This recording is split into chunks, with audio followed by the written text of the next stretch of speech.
How do you now buy a business with $5,000 that's worth $100? This is where I needed the business partner. We both got a personal loan, $20,000 each, and the rest was a contracted vendor finance. The two things I like about that story and the structure is, number one, The most difficult part at the start was learning to time manage, make sure I can get everything done in the same day. Because I've never run anything before. big mistakes. Did you make some big ones? Yeah, not reading emails properly, costly ones. First one was a couple of $1,000s. Double check your work. What advice would you give to someone who's potentially in a job that they're not enjoying, who's thinking about taking the leap into their own business? My advice is Time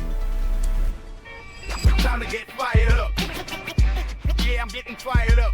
Your thoughts can become plans, plans can become actions, and actions become a reality. We share powerful stories and simple steps to fast track your business and personal growth. Are you ready to make it happen? Let's get fired up. Our guest today, Andy Lindsay, had been working in the same job for 10 years. He was feeling stuck with no room for advancement, and in 2022, he stumbled upon an opportunity to purchase a security screen business, a field he knew well, but the world of owning and running a business was entirely new to him. Initially, I had some reservations when we first discussed it, especially considering the financial risks and the challenge of not having enough savings to cover 6 months of expenses. But after several conversations, careful preparation, and thorough due diligence, Andy made the bold decision to resign from his job and take the plunge into entrepreneurship. Now, 2.5 years later, he joins us today to share his story about running that business. We're excited to see where it's at. Let's jump into it. Welcome back to the podcast. Today, we have a guest and a good friend of mine, Andy Lindsay. The reason I want to get Andy on this episode is because he's got one of those signature stories where he's been working for a company in a job for a long time, gets to a point where he thinks, is this actually going to get me where I want to go? Am I enjoying it anymore? What's the way out? And his story is quite interesting in the fact that I guess what happens is when you start to think about things like this, call it manifestation, call it whatever you want, but as soon as he started having these thoughts, all of a sudden this opportunity presents itself. And funny that, Andy and I recall talking about that opportunity, and we're probably 2.5 years later, and now he's sitting here on the podcast as a proud business owner. So welcome to the show, Andy. Thanks for joining. Thank you, Ben. Great to have you here. Let's go back to that part I was just talking about. So tell us about the job that you had, what you did, how long for, and then how did this business opportunity come up that you now operate? I was working at a window company about 10 years and doing security screens, glazing, and all that kind of stuff. And then one day, I went to another side company that we used to get screens manufactured. I just randomly went up to them one day and said, if you're ever interested in selling your business, like I might be interested. And that's how everything started. So she actually was ready to sell because she wanted to retire. And then everything just fell into place from that one day. So their business wasn't for sale. It was by you saying, if one day you think about it, I might be interested. And then they went, well, actually, okay, maybe we will sell it. Yeah, well, I've always been thinking about buying a business, or like as our discussions go with you, like I just wanted to do something different. And then it was just one random day. I just went, I don't even know why I asked it. So I just said, hey, if you're ever thinking about selling, like I might be interested. And then so this company that I purchased was just a screen manufacturer that used to sell screens to the company I was working for. And then so the company I was working for was a window company, and it was I was there for about 10 years, and I was one of the senior technicians there. And there's really no room for advancement at all because unless you go back into the office or become a salesperson, and then. I like my job. I like being out on the road all the time, get to see different sights and sounds, and I like interacting with clients. And I just really don't know why I went to that other business owner and just asked her that. It was just fate, I reckon. Right. Yeah. So the job, you liked the job, you liked what you did. Yes. You thought, hey, there's no room for advancement here. And I guess what you mean by that is it's financial progression. Or did you actually want to have, the title and the responsibility? There as well? probably was a little bit for financial progression if you went into sales. Yeah. But that was never my thing. I just didn't like sales. Right. But it turns out I'm into sales now Yeah. because of the whole business thing. Yeah. And Because you have to sell. yeah. So that fateful day just turned into conversations over the next couple of months with the owner and doing some research. Well, let's get into that a little bit more. So you've had this person, you've asked the question, they said, look, we would be interested in selling. Then you have a meeting with this person to talk about the logistics of that and how that might work. So just talk us through that meeting. Like, what type of things were you talking about when you met with that person? Oh, geez, I've actually never thought about this one since. I remember going back into her lunchroom, and then I do have a business partner, and then we both went in there and had a discussion, and then she just told me basically how the business is run, what our opportunities could be, and and she told us some financial figures that were getting dropped around, and then I went back home and told the wife this could be a pretty good opportunity just to get out of the rat race. So then comes the big question, I guess, which is like, you can't get a business, particularly if you're not starting a business and you are acquiring one. Two things. One, that's going to cost you some money. Yes. So we'll get into that, and how do you get a lot of money to buy a business? And the other question is like the financials of the business. So to be able to do some due diligence on that and look at it and go, hey, it's making money already and it's profitable. So if we just take this business on and don't fuck it up, we're actually going to make money. Yep, correct. And let's just assume, and I think we both know that was the current state of that business. So all of the things that you get with the purchase price, you get the customers, you get the database, you get the equipment, you get the orders in the future, whatever. Yep. So, and you can talk to the figure if you want or don't, but the price of that business, did you have that money ready there to buy that business for cash? No. Right. I probably had maybe $5,000 in the bank. Okay, so you got $5,000 in the bank. The business is 100,000. 100,000. Cool. So you're 95K short. Yep. So how do you now buy a business with $5,000 that's worth 100? Yep. Okay. Well, this is where I needed the business partner, and because we knew the owners and we did have a relationship with the previous owners, we were able to do a vendor finance. So we did 60,000 vendor finance, and then we both got a personal loan, 20,000 each. And then I couldn't get a business loan because they wouldn't allow me to get one unless I got all the records from the company. Yeah. So it was easier to get a personal loan. Yeah. To buy the business.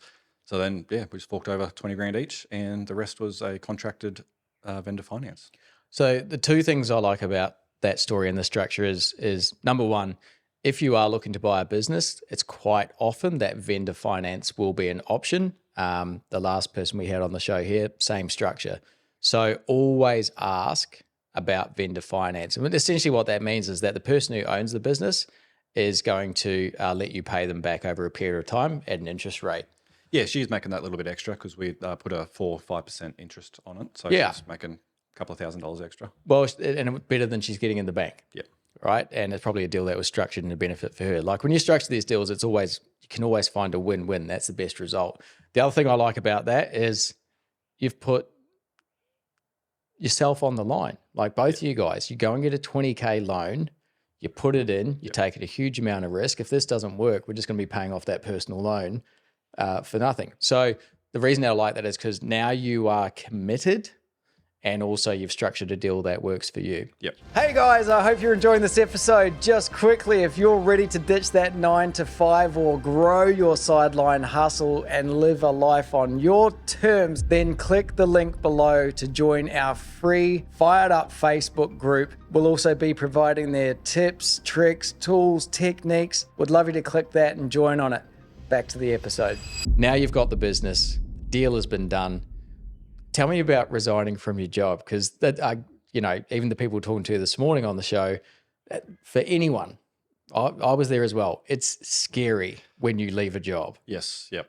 Talk us through the conversation. the big owner of the boss, she's a female, and she's very scary to talk to.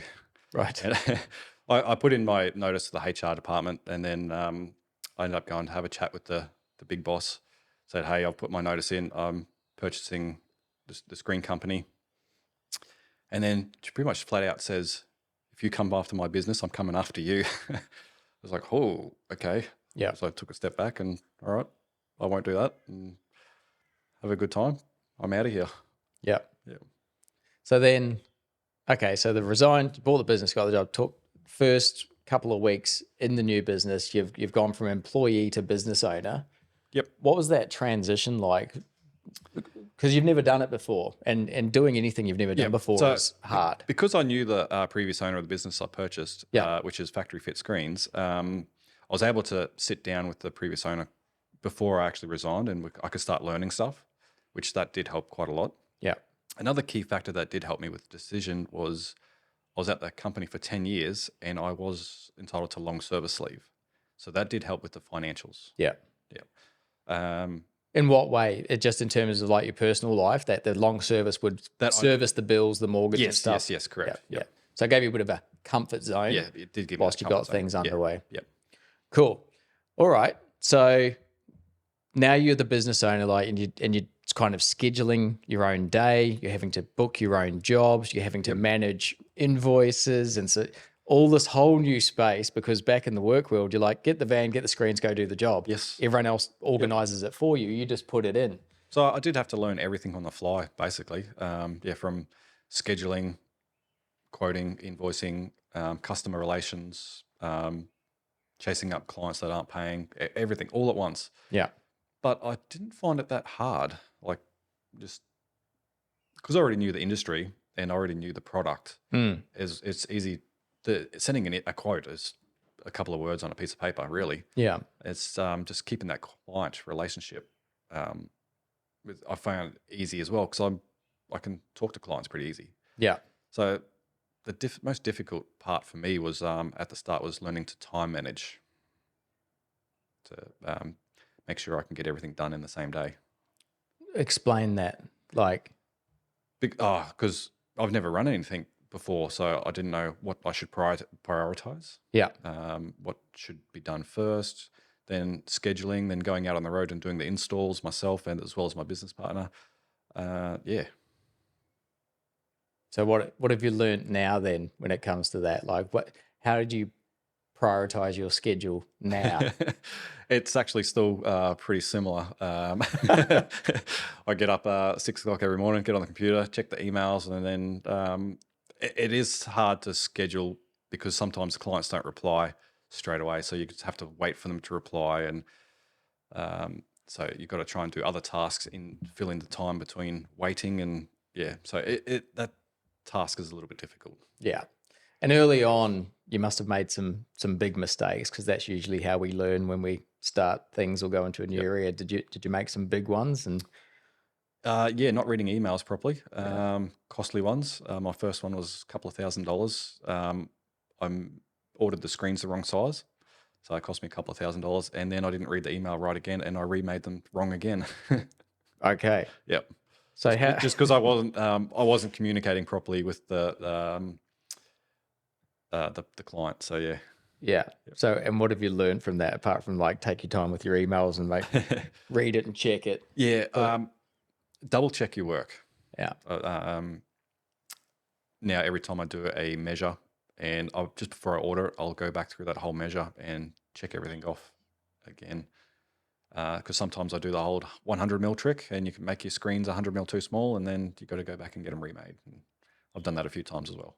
Yeah. What impact is having this business? Like, what impact has it had on your life? Like both good and bad. At the same time, it's been more flexible, but busier. So there's been a couple of times where I've been able to just, hey, I've got to go to the school. There's a rehearsal on, duck off to that, and I just schedule around it because it's really easy to do that. But then other times I've been working till 9 o'clock at night quite often, just to try and get through the workload. And then the wife can get frustrated with that because I'm always on the computer. It is a work-life balance. and it is now getting better and easier the longer we go. Yeah. And like everything's starting to fit into place a lot better. Yeah. And you've recently you've hired new people into business to help you out to kind of alleviate some of this downtime in this administration. Just talk us through what led you to that point. I know we've spoken about it for probably over a year now. And it's like, get this person. Now you've got them. How much does that change things? Well, about a year ago, we did have a installation tech we just hired from the government. It actually turned out pretty bad. Not really bad, but he just was useless, and it was the wrong time to hire an installation person. Now, 3-4 weeks ago, I've just hired an admin person, and the weight off my shoulders is massive. Yeah. Massive. It's just, I have so much more free time straight away. It took her about 2 weeks to train her. She's taken so much initiative. It's helped me out immensely. How did you find them? I play soccer with her husband. Oh, there you go. Okay, so network. Yep. People who know people.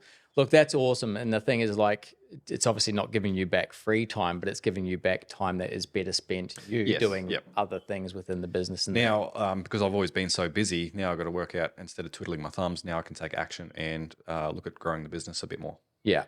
Do you think, outside of like the installations and the customer bookings, do you think that you've got your day, week, month, and year planned and scheduled accordingly to focus on the right things at the right time? At the moment, no.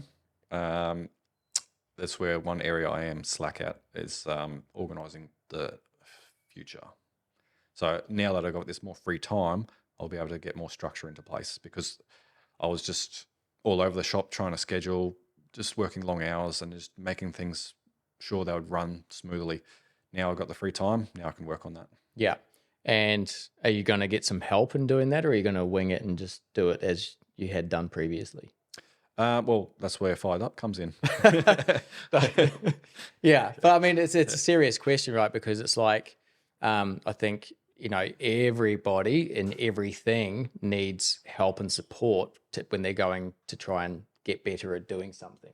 Yep. I've got a few IT people that are helping me on the back end with some software issues. Yep. They're helping me with like website builds and blog posting and all that kind of stuff, which has increased my inquiries quite a lot. Yep. It's very beneficial. So, yeah. Cool.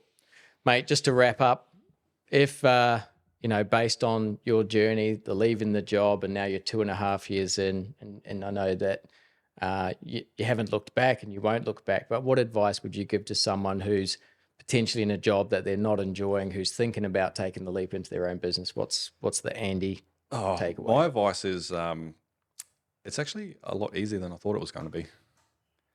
And a lot of people have money that you don't think they do. Like, not one person has done finance through us. So we've done this year to date, 1.3 million revenue. Not $1 has been done through finance. It's just all bank transfers and credit cards. Well done. Yeah. Great. So key takeaway from Andy, it's not as hard as he thought it was. Take the leap, learn on the way, create and improve as you go. And I think one of the big things for you guys recently, obviously, there's the software improvements to make the interaction with the customer way more efficient. But secondly, get those low value admin tasks off your plate so that you can free up time to start working on the other parts of the business. Mate, thanks for coming on the show. Appreciate it. Wish you all the best. Hope we get you back in a year or so and see how things are tracking along. Thank you. Good on you. If you've enjoyed this episode, then subscribe on YouTube or follow our podcast on your favorite platform. We drop a new episode every week. You'll be doing us a massive favor. If you know someone that would benefit from listening to this, then share it with them. You'll be doing them a massive favor. And if you want the tips, tools, and resources to support you on this journey, then join our exclusive Facebook community and follow our socials. You'll be doing yourself a massive favor.